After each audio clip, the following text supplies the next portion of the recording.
င်္ဂလာပါခင်ဗျာအေရီတိုင်းတွင်ဖြစ်ပေါ်နေသည့်အုပ်ချုပ်ရေးပိုင်းအာဂရီလိုက်စားမှုနှင့်ပြည်သူရွေးချယ်တင်မြှောက်သည့်အုပ်ချုပ်ရေးမှုများကိုမရွေးချယ်ဘဲမဲရှုံးအုပ်ချုပ်ရေးမှုများကိုအစားထိုးတင်နှံတက်ခိုင်းသည့်သတင်းချက်လက်များကိုကျွန်တော်တို့သတင်းထူးတက်ပွဲပသိမ်မှတင်ဆက်ပေးပါမယ်ခင်ဗျာတာဝန်မြို့နယ်တွင်ရစ်ကောက်ပွဲအနိုင်ရရဲကျေးအုပ်ချုပ်ရေးမှုကိုချန်လက်ပြီးရှုံးနေသူများကိုအစားထိုးခန့်အရန်စီစဉ်မှုပေါ်ဒေသခံများနှင့်အုပ်ကြီးများမချေမနှက်ဖြစ်နေARI တိုင်းပသိမ်ခရိုင်တာပေါင်းမြို့နယ်မှာရက်ကွက်နဲ့ကြေးရွာအုပ်စုအုပ်ချုပ်ရေးမှုရွေးချယ်ပွဲတွေပြုလုပ်ပြီးနောက်ပြည်သူကမဲပေးရွေးချယ်ခဲ့တဲ့အနိုင်ရအုပ်ချုပ်ရေးမှုကိုချန်လက်ပြီးမဲရှုံးနိုင်ခဲ့သူတွေကိုသာအစားထိုးတင်နန်းခေါ်ယူခန့်ဖို့စီစဉ်နေတာကြောင့်ဒေသခံမဲဆန္ဒရှင်တွေနဲ့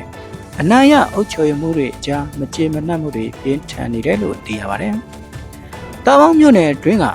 ဖယနီတပြေကျွန်းအုတ်ရှိရှင်ကြီးပြောက်တကညောင်ကုန်းမကြီးကုန်းတန်းကျိုကုန်းကျုံတွန်းနဲ့ရှမ်းကွင်းစတဲ့ကြေးရွာအုပ်စုကိုစုမှာ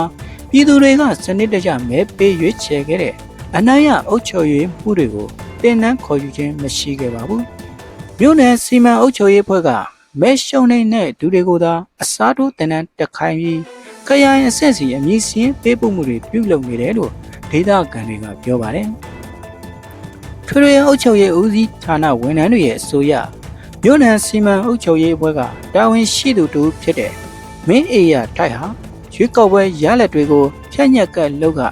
အနိုင်ရရှိသူတွေရဲ့အမည်စင်းကိုဖျောက်ဖျက်ပြီးမဲရှုံးသူတွေရဲ့စရင်ကိုလက်ပေးလက်ယူမှုတွေပြုလုပ်တာခရိုင်အဆင့်စီပြောင်းလဲတင်ပြခဲ့တာဖြစ်တယ်လို့သိရပါတယ်။ဒါအပြင်ဖယနီကျေးရွာအုပ်စုပြည်သူတွေက၎င်းတို့ရွေးချယ်ထားသူကိုတင်မြှောက်ခြင်းမရှိတဲ့အပေါ်လူမှုကွန်ရက်စာမျက်နှာမှာတိုင်ကြားရမှာဖယနီလိုစလုံးပေါင်းလွဲမှရေးသားမိကြတာကို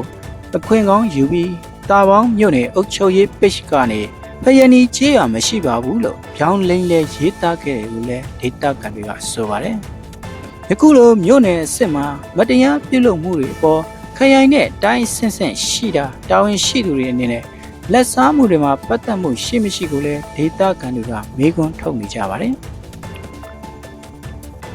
အစိုးရကပြည်သူအစိုးရလို့ဘယ်လိုပဲပြောလက်တွေမှာပြည်သူတွေကစနစ်တကျမဲပေးရွေးချယ်တင်မြှောက်လိုက်တဲ့သူတွေကိုနေရာမပေးဘဲအရှုံးသမားတွေကိုပဲ